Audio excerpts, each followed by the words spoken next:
Hello everyone, आज के इस वीडियो में इन सभी शब्दों का सही प्रयोग सीखेंगे। व्हाट टाइम और व्हाट टाइम का मतलब है कितने बजे।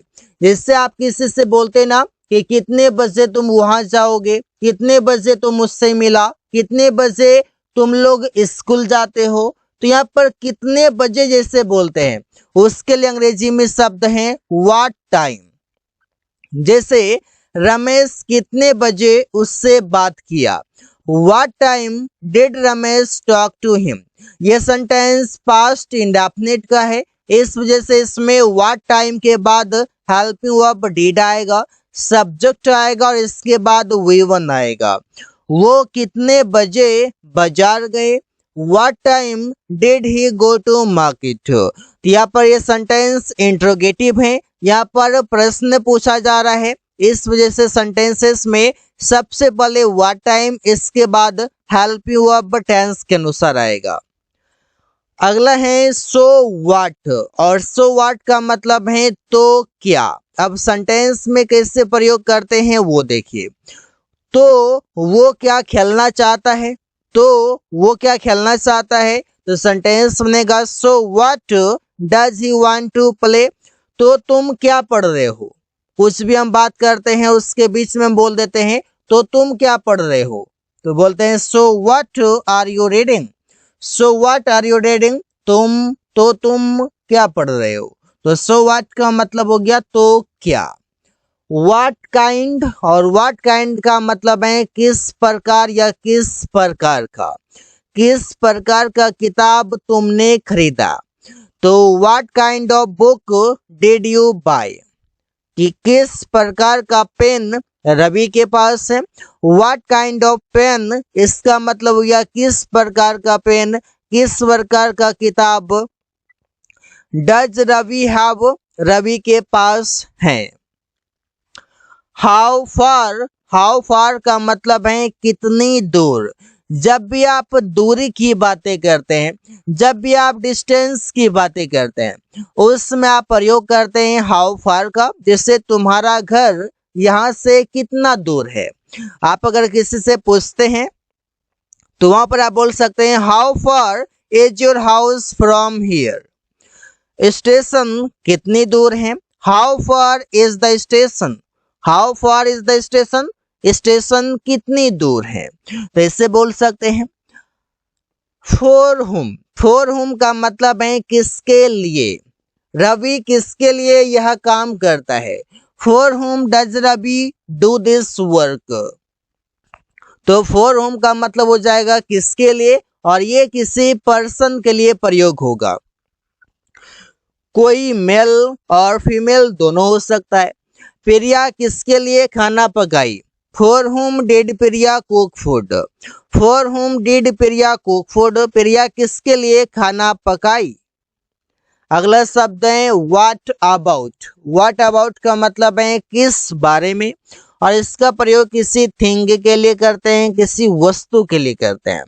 वो किस बारे में बात कर रहा है। What about is he talking, मतलब किस टॉपिक पर बात कर रहा है, टॉपिक क्या है, चाहे वो करप्शन हो, पोल्यूशन हो, या किस टॉपिक पर बात हो रही है।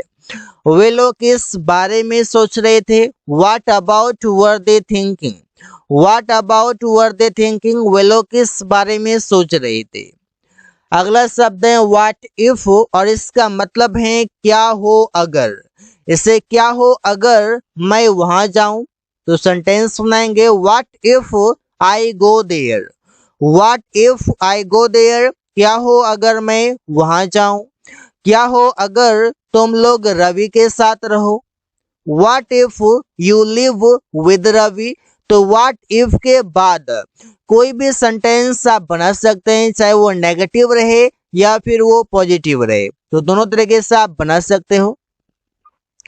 विच वन, और विच वन का मतलब है कौन सा वाला, तुम्हें कौन सा वाला चाहिए। Which one do you like, which one do you like, तुम्हें कौन सा वाला चाहिए। रवि कौन सा वाला खरीदा, which one did Ravi buy. Which one did Ravi buy, Ravi कौन सा वाला खरीदा। तो कौन सा वाला जैसे बोलते हैं तो विच वन, और विच वन तभी हम प्रयोग करेंगे जब हमारे पास ऑप्शन हो। जैसे कि हमारे पास अगर मोबाइल है तो एक है सैमसंग का और एक है रियलमी का और एक है रेडमी का, 3 कंपनी का है। यहाँ पर 3 हमारे पास ऑप्शन है और उसमें से मैंने पूछा कि तुमने कौन सा वाला खरीदा या तुम्हें कौन सा वाला चाहिए, तो वहां पर हम बोलेंगे विच वन। हाउ लॉन्ग और इसका मतलब है कितना। अब ये कितना देर की बातें होगी, देर का मतलब है कि यहाँ पर टाइम की बातें होगा, कितना देर मतलब कितना समय, तो उसके लिए आप प्रयोग करेंगे हाउ लॉन्ग। तुम कितना देर किताब पढ़ते हो या कितनी देर किताब पढ़ते हो। How long do you read the book, how long do you read the book, तुम कितनी देर किताब पढ़ते हो।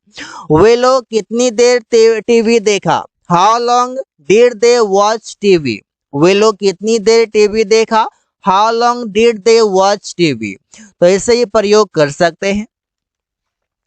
ऑल्दो, ऑल्दो का मतलब है हालांकि, हालांकि का मतलब है ऑल्दो, जिससे हालांकि वो ईमानदार है। ऑल्दो ही इज ऑनेस्ट, इसका प्रयोग ऐसे करते हैं, हालांकि वो ईमानदार है फिर भी उसके पास पैसे नहीं है। हालांकि तुम लोग परीक्षा की तैयारी कर रहे हो फिर भी तुम लोग पास नहीं होते हो, ऐसे बात करते हैं। Although you are preparing for the exam, हालांकि तुम लोग परीक्षा की तैयारी कर रहे हो, ऐसे बोल सकते हैं। वाट एवर और इसका मतलब है जो कुछ भी या जो भी, दोनों तरीके से बोल सकते हैं।